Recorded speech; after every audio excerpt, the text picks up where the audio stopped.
મિત્રો, તમે જાણતા હશો કે મહાગુજરાત આંદોલન અને અલગ મરાઠી રાજ્યની માંગણી પછી 1 મે 1960ના રોજ બૃહદ મુંબઈ રાજ્યના 2 ભાગ થયા, ગુજરાત અને મહારાષ્ટ્ર. એટલે 1 મેના રોજ ગુજરાત સ્થાપના દિન તરીકે ઉજવાય છે. પણ શું તમે જાણો છો કે ગુજરાત સ્થાપના દિન બીજા કયા નામે ઓળખાય છે? વર્ષ 2023ના ગુજરાત ગૌરવ દિવસની ઉજવણી ક્યાં કરવામાં આવી? ગુજરાતનો આ કેટલામો સ્થાપના દિવસ હતો? તો ગુજરાત સ્થાપના દિન એ ગુજરાત ગૌરવ દિવસ તરીકે ઓળખાય છે અને 2023ની આ ઉજવણી જામનગરમાં કરવામાં આવી હતી. ગુજરાતનો કેટલામો સ્થાપના દિવસ હતો? તો 63મો સ્થાપના દિન. તાજેતરમાં વડાપ્રધાન નરેન્દ્ર મોદી દ્વારા મન કી બાત કાર્યક્રમનું પ્રસારણ કરવામાં આવ્યું, ત્યારે એની સાથે જોડાયેલ કેટલીક બાબતો અગત્યની બની જાય છે. જેમ કે આ કાર્યક્રમના 100 એપિસોડ પૂરા થયા છે. ત્યારે મન કી બાત કાર્યક્રમની શરૂઆત ક્યારે થઈ?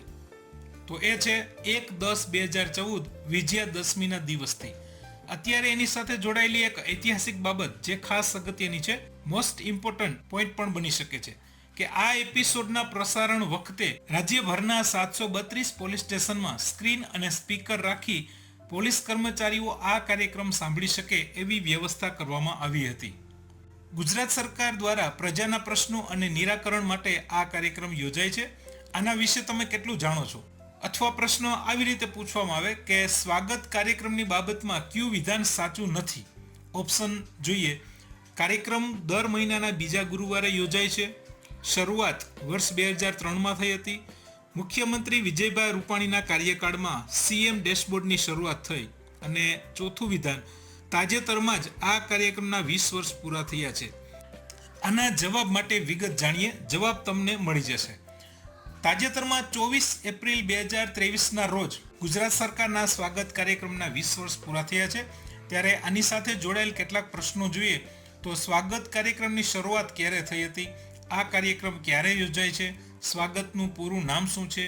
સૌથી પહેલા જોઈએ કે આ કાર્યક્રમની શરૂઆત 24 એપ્રિલ 2003 એ સમયના મુખ્યમંત્રી શ્રી નરેન્દ્રભાઈ મોદીએ આ કાર્યક્રમની શરૂઆત કરી હતી. હવે સ્વાગત કાર્યક્રમ ક્યારે યોજાય છે? તો દર મહિનાના અંતિમ ગુરુવારે આ કાર્યક્રમ યોજાય છે. અને સ્વાગત એ શોર્ટ નેમ છે. એનું ફૂલ ફોર્મ છે state wide attention on grievances by application of technology. મુખ્યમંત્રી વિજયભાઈ રૂપાણીના કાર્યકાળમાં સીએમ ડેશબોર્ડની શરૂઆત થઈ હતી. ટેકનોલોજીના ઉપયોગથી સુશાસનનું સ્તર કેવી રીતે સુધારી શકાય એનું આ ઉત્તમ ઉદાહરણ છે. આ કાર્યક્રમને રાષ્ટ્રીય અને આંતરરાષ્ટ્રીય સ્તરે 9 એવોર્ડ મળ્યા છે. મુખ્યમંત્રી ભૂપેન્દ્રભાઈ પટેલ દ્વારા વોટ્સએપ બોર્ડ અને રાઇટ ટુ સીએમ ની શરૂઆત કરવામાં આવી છે. એક ભારત શ્રેષ્ઠ ભારતની સંકલ્પના સાકાર કરતો આ એક કાર્યક્રમ એટલે સૌરાષ્ટ્ર તમિલ સંગમ. સદીઓ પહેલા ગજની અને ખિલજીએ સોરઠ પર કરેલા આક્રમણને કારણે સૌરાષ્ટ્રમાંથી લાખો લોકો તમિલનાડુના મદુરાઈના આસપાસના વિસ્તારોમાં સ્થળાંતર કરી ગયા હતા. ત્યાં ગયા પછી આ લોકો સૌરાષ્ટ્રીયન તમિલ તરીકે ઓળખાયા અને આ સ્થળાંતર દુનિયાના સૌથી મોટા સ્થળાંતરોમાંનું એક છે. કારણ કે આમાં 25 લાખથી વધુ લોકોએ સ્થળાંતર કર્યું હતું.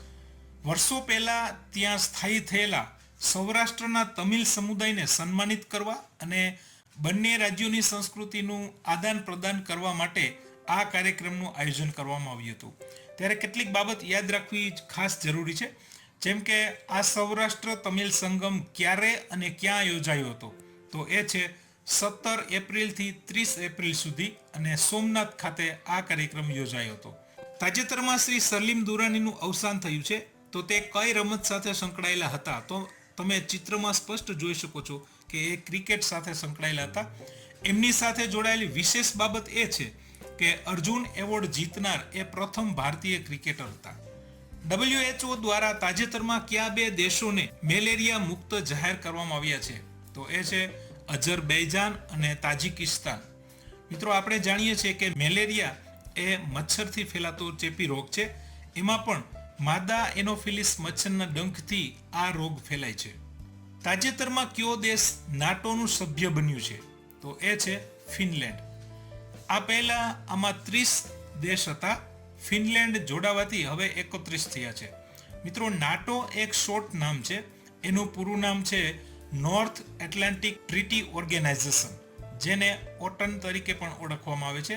આનું હેડક્વાર્ટર બેલ્જિયમના બ્રુસેલ્સમાં આવેલું છે. હવે આની સ્થાપનાનો હેતુ શું? તો આનો હેતુ ઉત્તર અમેરિકા અને યુરોપના દેશોને એની સામૂહિક સુરક્ષા માટે એક જૂથ કરવાનું છે.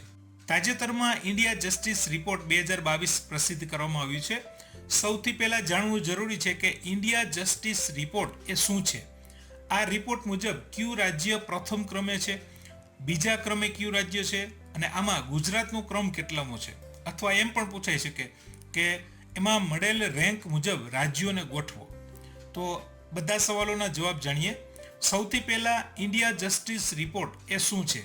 તો ભારતની કોર્ટ અને એની જે ન્યાય પ્રણાલી છે એમાં દરેક રાજ્યમાં ન્યાય આપવાની જે સિસ્ટમ છે એને આ રિપોર્ટ રેન્ક આપે છે. હવે આમાં કયું રાજ્ય પ્રથમ ક્રમે છે? તો એ છે કર્ણાટક. બીજા ક્રમે કયું રાજ્ય છે? તો એ છે તમિલનાડુ. આમાં ગુજરાતનો ક્રમ કેટલામો છે? તો ગુજરાત ચોથા ક્રમે છે. અને આ રિપોર્ટમાં મળેલ રેન્ક મુજબ રાજ્યોને ગોઠવવાની વાત આવે તો એમાં કર્ણાટક, ત્યાર પછી તમિલનાડુ, તેલંગાણા અને ગુજરાત, આવી રીતે 4 ક્રમમાં રાજ્યો છે. હવે 1 કરોડથી ઓછી વસ્તી ધરાવતા હોય એવા 7 રાજ્યોમાં સિક્કિમ પહેલા નંબરે છે. એટલે આમાં સિક્કિમ અને કર્ણાટક બંને તફાવત ખાસ યાદ રાખો. 1 કરોડથી વધુ વસ્તીવાળા રાજ્યોમાં કર્ણાટક પ્રથમ છે. આની શરૂઆત કયા વર્ષથી થઈ? તો એ છે 2019થી. 2019થી ઇન્ડિયા જસ્ટિસ રિપોર્ટની શરૂઆત થઈ. કયા ટ્રસ્ટ દ્વારા શરૂઆત કરવામાં આવી? તો એ છે ટાટા ટ્રસ્ટ દ્વારા.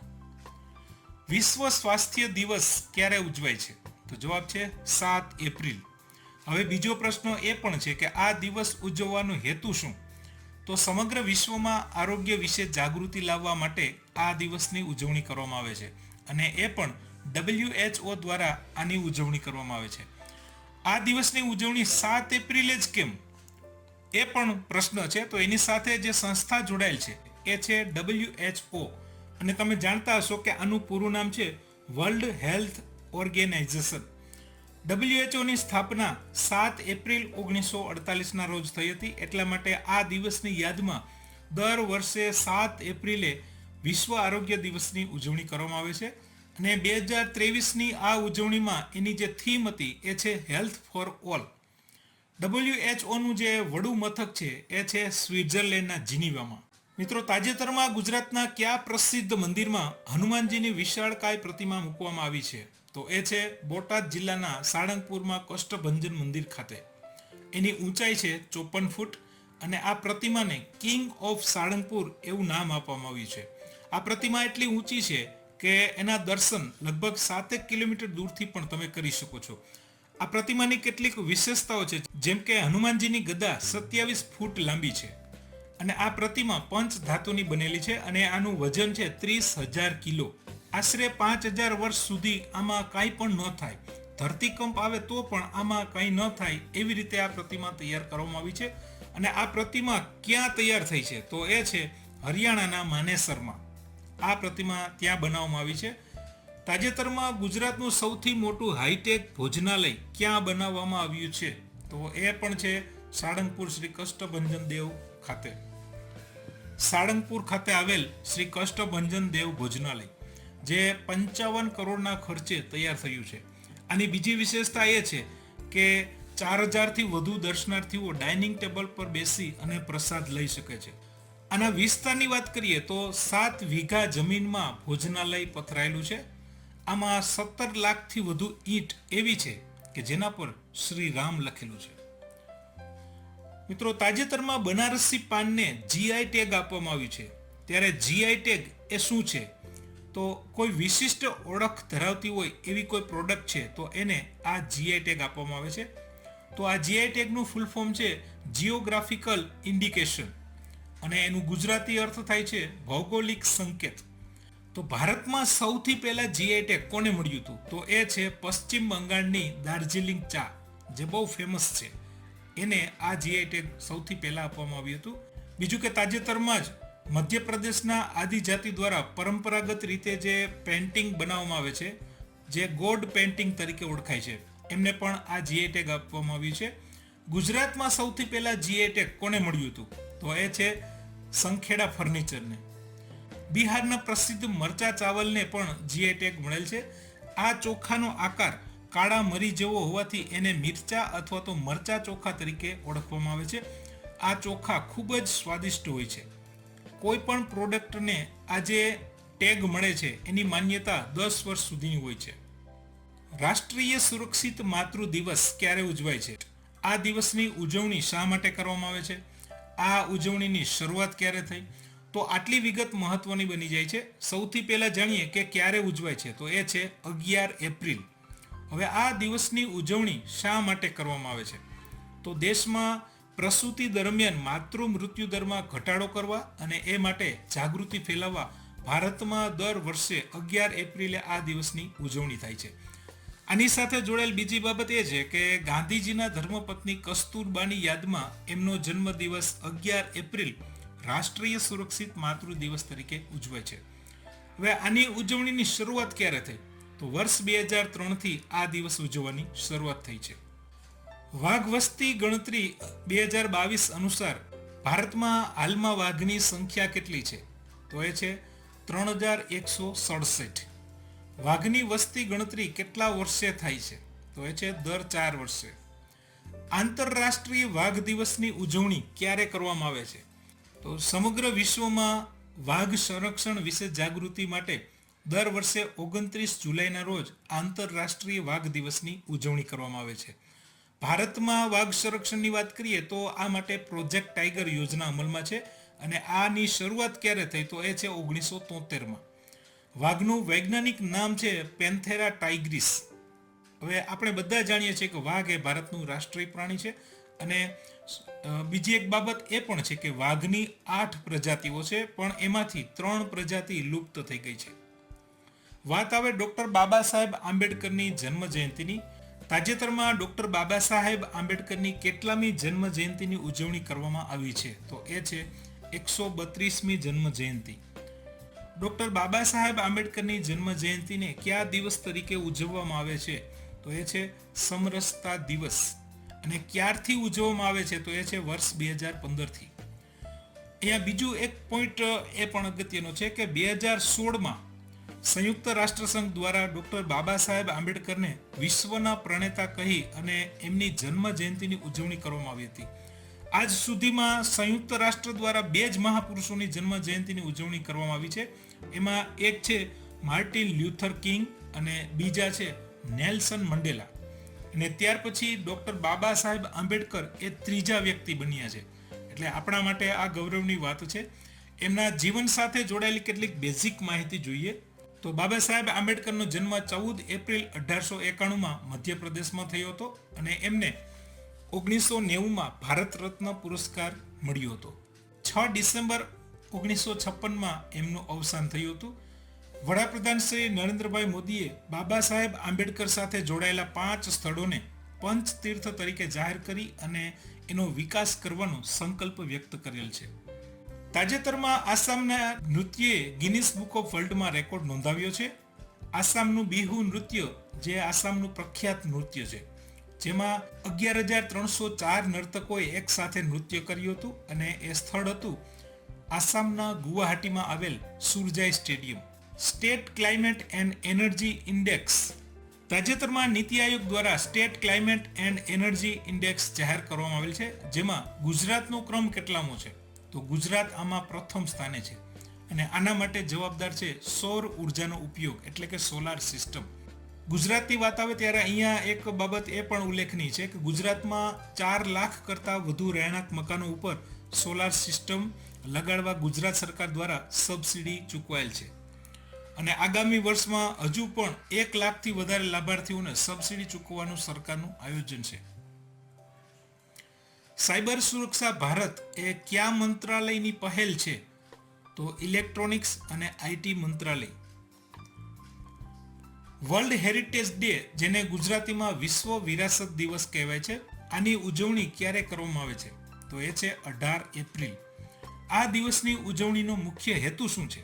તો આનો મુખ્ય હેતુ ઐતિહાસિક અને સાંસ્કૃતિક સ્થળોના સંરક્ષણ અંગે જાગૃતિ લાવવાનો છે.